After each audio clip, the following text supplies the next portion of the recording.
Week 4 to 5, Customer Churn Prediction with Classification Models. Welcome to this hands-on notebook focused on predicting customer churn. You will learn how to use Python and machine learning to find out which customers are likely to leave a company. We will use the telco customer churn dataset, explore the data, clean it, build classification models, and interpret results. Customer churn prediction helps businesses keep their customers by taking action before someone leaves. Let us get started. Running the cell now. First, let us suppress unnecessary warning messages so our notebook is tidy. This tells Python not to show warning messages in our notebook. Import numpy as np. We set the random seed to 42 for reproducibility. Running the cell now. This code sets up a clean environment for our churn prediction project by suppressing warnings and fixing the random seed for reproducibility. Although it produces no visible output, these steps are crucial to ensure that our results are consistent and the notebook stays tidy as we move forward with data exploration and modeling. Let us load the telco customer churn dataset from IBM's public source. We add a comment describing what this cell does. We import pandas, a library for working with data tables. We set the dataset's URL for downloading the data. We load the CSV file from the internet into a data frame called df. We print the number of rows and columns so we know how much data we have. We show the first 3 rows to see what the data looks like. Running the cell now. The output shows the dataset contains 7,043 customer records and 21 features, which include demographic info, service details, and the target variable our churn. Seeing the first 3 rows helps us understand the data's structure and variety, essential for preparing and building our churn prediction models. This initial overview confirms we have a rich set of variables to work with for classification. Try changing the number in head 3 to head 5 to see more sample rows. Step 1. Understanding the data. Let us take a closer look at the churn data. Each row represents a customer. Columns describe customer demographics, contract information, services used, and whether they have churned. The churn column says if a customer has left or stayed. Running the cell now. Now, let us see if our dataset has any missing data. First, we add a comment explaining our goal. We check for missing or empty values in the dataset. We print only the columns that actually have missing values. Running the cell now. This output shows that there are no missing values in the dataset, as indicated by the empty series. This is important because it means we can proceed with analysis without needing to handle incomplete data, ensuring the integrity of our insights into customer churn. Let us look at quick summary statistics to get a sense of the numbers in our data. This comment tells that we are about to summarize the numbers. We print statistics like mean, minute, max, and standard deviation for all the number columns. Running the cell now. This summary table shows key statistics for numerical columns like senior citizen, tenure, and monthly charges, providing a quick snapshot of the data's distribution. Notice the average tenure is about 32 months, with a wide range from 0 to 72, and that most customers are not seniors, as indicated by the mean close to 0. This helps us understand the general customer profile and service usage before exploring patterns related to churn. Now, let us check what types of data each column has, and see what values the churn column can take. This line is a comment describing that the next commands will show column data types and unique values for churn. This line prints the data types of all columns in the data frame, so we know what kind of data each column holds. This line prints all the unique values found in the churn column to understand the different categories or labels present. Running the cell now. This output confirms the data types of each column, showing a mix of categorical, object, numerical, int 64, float 64, and one object-typed column that might need conversion, total charges. Notably, the churn column is categorical with two unique values, no and yes, indicating whether a customer has left. This helps us understand the structure of the data before any cleaning or analysis, aligning with our goal of familiarizing ourselves with the churn dataset. Let us count how many customers have left versus stayed. The comment summarizes the question answered here. We count how many rows have churn as yes and how many have no. This gives us the basic split. Running the cell now. This output shows the number of customers who have churned versus those who have not. Notice that out of 7,043 customers, 1,869 have churned while 5,174 have stayed, indicating the dataset is imbalanced. Understanding this distribution is key for building and evaluating churn prediction models later in the lesson. Step 2. Data cleaning and pre-processing. The data sometimes needs cleaning before it can be used in machine learning. Fix or remove empty values. Convert text data to numbers. Pick the columns we need. Let us start the cleaning process. Running the cell now. Sometimes, numbers are read as text. Let us fix the total charges column by converting it to numbers, and remove any rows where this fails. We need to turn text numbers into real numbers. This makes calculations possible. This changes the total charges column into numeric type and puts null where it cannot convert. Now, we remove any rows where total charges could not be fixed. This step makes sure we have only good data. Running the cell now. This code converts the total charges column to a numeric type, coercing any non-numeric entries to nan, and then removes those rows with missing values. This ensures that our dataset only contains valid numerical data for total charges, which is essential for accurate analysis and modeling. Notice how these steps help clean the data by fixing inconsistent entries and handling empty values as part of pre-processing. For machine learning, our target column, churn, needs to be numeric. Let us map yes to 1 and no to 0. We want the computer to understand if a customer left as the number 1, and if they stayed as 0. This is a simple translation. We replace the churn column values yes and no with 1 and 0, respectively, using the map function. Running the cell now. Here, we've transformed the churn column from categorical text labels into numerical values, replacing yes with 1 and no with 0. This encoding is essential for machine learning models, which require numerical input instead of text. It prepares the data for efficient processing in the next modeling steps.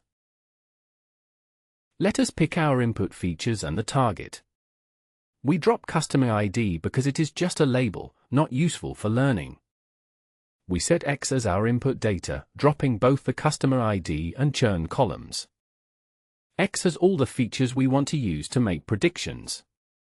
Y is just the churn column that tells us if someone left or not. Running the cell now.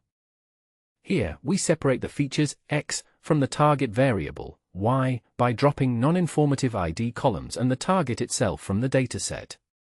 This step ensures the model only learns from relevant data, preparing for further cleaning and transformation before training.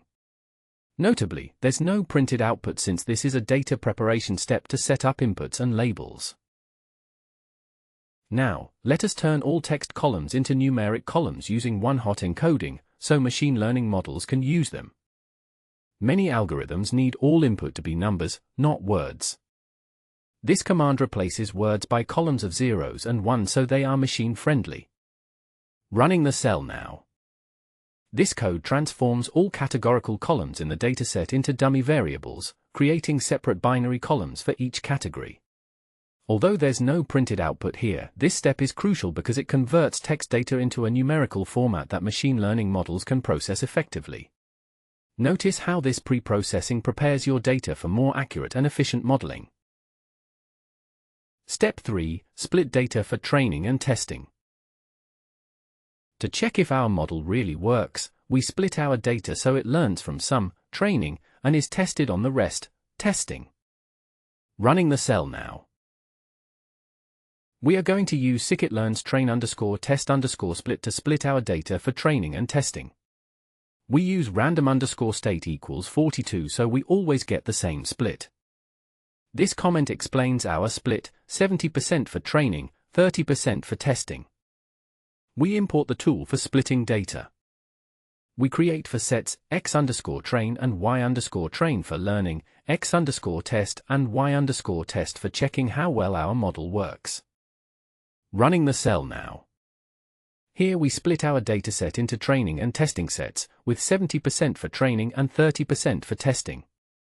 Although there's no visible output, notice that by setting random_state equals 42, the split is consistent every time, ensuring reliable model evaluation across runs. This step is crucial to fairly assess how well our model generalizes to new, unseen data. Step 4. Train a logistic regression model. Let us start with a simple and powerful classification method called logistic regression. Logistic regression works well for yes or no problems. Running the cell now. We will use scikit-learn to build our logistic regression model. This imports the logistic regression class. This is a comment explaining that the next steps create and train the model. We create a logistic regression model with a maximum of 1,000 iterations to ensure it converges. We train the logistic regression model using the training data and labels. Running the cell now. The output shows that the logistic regression model has been successfully created with a maximum of 1,000 iterations set for convergence. This confirms that the model is now ready and trained on the provided data. Notice how concise and straightforward the code is for initiating a powerful classifier suitable for binary yes-no predictions, aligning with the lesson's focus on starting with logistic regression. Try changing max_iter to 2000 if you ever see convergence warnings with other data. Now, let us use the model to predict which customers in our test set have churned. The comment tells us that we are now making predictions.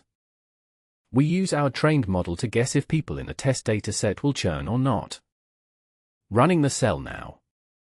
The code uses the trained logistic regression model to predict customer churn on the test data, producing the array y_pred of predicted labels.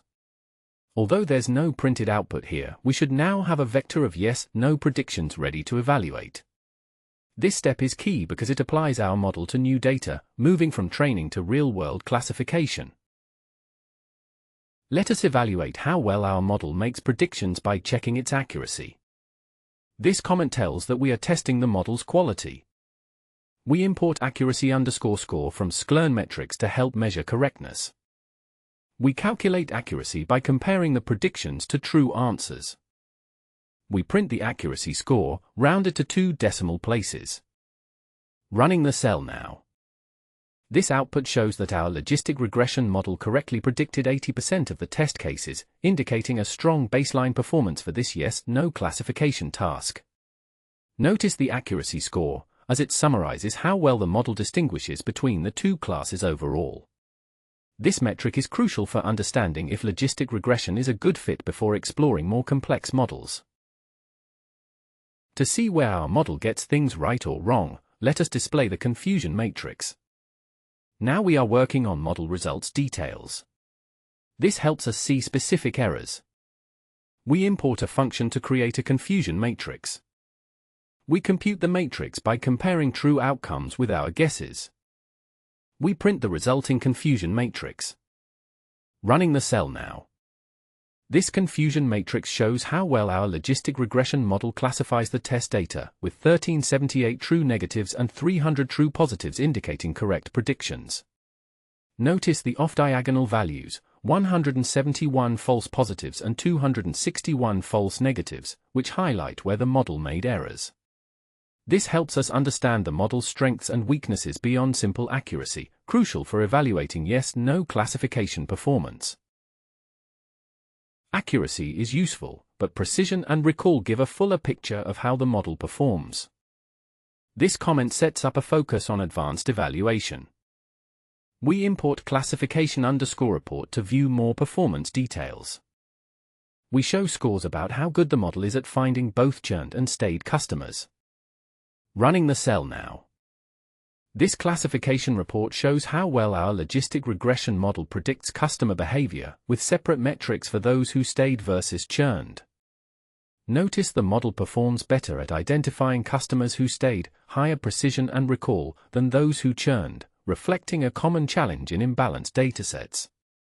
This step highlights the importance of evaluating both precision and recall to understand strengths and weaknesses before improving our model. Let us see if a decision tree, another popular classifier, gives similar or better accuracy. We will limit tree depth for simplicity. We mention a new classifier for comparison. We import the decision tree tool. We build a decision tree model and use a fixed random seed. Now we train the decision tree using training data. We use the tree to predict churns on the test set. Finally, we print the decision tree's accuracy. Running the cell now. Here, we trained a decision tree classifier and obtained an accuracy of about 78.5% on the test set. This output gives us a benchmark to compare when we next train our logistic regression model, helping to see which method performs better for this yes/no classification task. Notice the accuracy score summarizes overall correctness, guiding us in model selection. Try adjusting max_depth or using different classifiers for even deeper understanding. Quick recap and your next steps. In this notebook you learn to load a real churn dataset. Clean and prepare your data. Build and test both logistic regression and decision tree models.